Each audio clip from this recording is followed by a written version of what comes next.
बड़ी खबर दिल्ली से। ब्लैक फंगस को लेकर राज्यों को केंद्र ने एक निर्देश दिया है। ब्लैक फंगस को महामारी घोषित करने को कहा है केंद्र सरकार ने। केंद्रीय स्वास्थ्य सचिव ने सभी राज्यों को खत लिखा है। राज्य सरकार को ब्लैक फंगस का ब्यौरा रिकॉर्ड करना होगा। मरीजों की जानकारी केंद्र सरकार से साझा करनी होगी। सीधे चलते हैं कुमार कुंदन के पास। कुमार, राज्य महामारी घोषित करेंगे, कुछ राज्यों ने तो घोषित कर दिया है, या ये माने कि केंद्र ने भी इसको महामारी घोषित कर दिया है?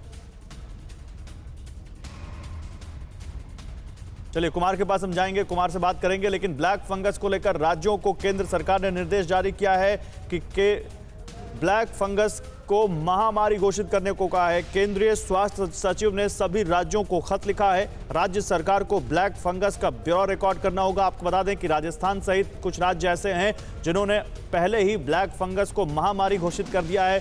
ब्लैक फंगस एक ऐसी बीमारी है जो कोरोना के बाद डायबिटीज जिनका ज्यादा है या जिनको स्टेरॉइड ज्यादा दिया गया है या जिनका इम्यूनिटी लेवल बहुत कम है, उनमें देखने को मिलता है। लेकिन ऐसा नहीं है कि सबको, जो भी कोरोना से ठीक हुए, उन सबको ये बीमारी हो। कुमार कुंदन इस वक्त हमारे साथ हमारे संवाददाता हैं। कुमार, ब्लैक फंगस के काफी मरीज सामने आ रहे हैं। ये महामारी घोषित करने के लिए राज्यों को कहा है केंद्र ने?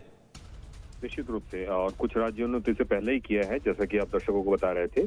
अभी केंद्रीय स्वास्थ्य सचिव लव अग्रवाल ने राज्यों को एक चिट्ठी लिखा है और चिट्ठी लिख के ये बताया है कि ब्लैक फंगस बीमारी को महामारी की श्रेणी में लाया जाए और उस तरीके से उसका ट्रीटमेंट हो, उस तरीके से वहाँ के मरीजों का इलाज हो और उससे संबंधित जो भी जानकारी है वो केंद्र सरकार के साथ साझा किया जाए।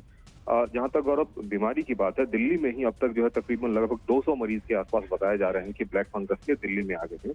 इसके अलावा देश के अलग दूसरे हिस्सों की बात करें तो महाराष्ट्र में और तकरीबन 6 से 7 ऐसे राज्य हैं जो बुरी तरह प्रभावित हो रहे हैं।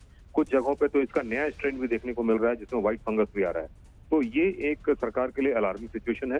कल ही सरकार ने इसको लेकर, इसकी दवाओं के प्रयोग को लेकर नीति आयोग ने एक बैठक भी बुलाई थी और बकायदा अलग अलग राज्य सरकार इसको लेकर प्रोटोकॉल भी। लेकिन कुमार, एक जानकारी और दीजिए कुमार, क्योंकि ब्लैक फंगस को महामारी घोषित करने के अलावा सरकार की जिम्मेदारी यह भी है कि इसकी जो दवाई बाजार में नहीं मिल रही है उसकी भी उपलब्धता लाई जाए। रेमडेसिविर के मामले में हमने देखा, जब डिमांड बढ़ी तो सरकार ने उसका उत्पादन बहुत तेजी से बढ़ाया।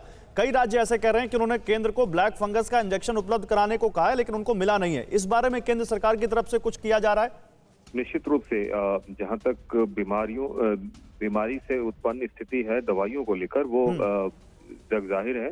और स्थिति यहाँ तक है कि दिल्ली में क्या किया गया है कि एक मेडिकल टीम बना दी गई है, सेंट्रलाइज टीम, कि आप अगर किसी भी अस्पताल को जरूरत है तो उस टीम को अप्रोच करें, वही आपको दवाई देगी। लेकिन स्थिति ये है कि 2 दिन से गंगाराम अस्पताल जैसे बड़े अस्पताल दवाई मांग रहे हैं लेकिन सरकार दवाई मुहैया नहीं करवा पा रही है। तो ये स्थिति इसलिए उत्पन्न हुई है क्योंकि डिमांड और सप्लाई के बीच बहुत ज्यादा गैप हो गया है। जो डॉक्टरों का कहना है कि पहले 6 महीने में जितने केस आते थे, 1 दिन में उतने केस आ रहे हैं। तो अचानक से ये डिमांड बढ़ी है। दूसरी बात, सरकार ने कल इसको लेकर बैठक की थी, नीति आयोग में बैठक हुई थी। उस बैठक में ये बताया गया है कि ब्लैक फंगस की दवाइयों के प्रोडक्शन को बढ़ाने को कहा गया है। लेकिन जब तक बढ़ेगा, जब तक मार्केट में आएगा, लोगों को एडमिनिस्टर होगा, तब तक तो काफी बिल्कुल। और बड़ी बात यह है कि यहाँ पर 1-2 नहीं कुमार, एक मरीज को कई हफ्तों तक डेली एक इंजेक्शन या 2 इंजेक्शन की जरूरत होती है और वो दवा बाजार में बहुत कम मात्रा में उपलब्ध है, जो सबसे बड़ी दिक्कत बन रही है। बहुत शुक्रिया आपका कुमार कुंदन इन तमाम जानकारियों के लिए। परवाह देश की, सोमवार से शुक्रवार रात 10 बजे TV9 भारतवर्ष पर।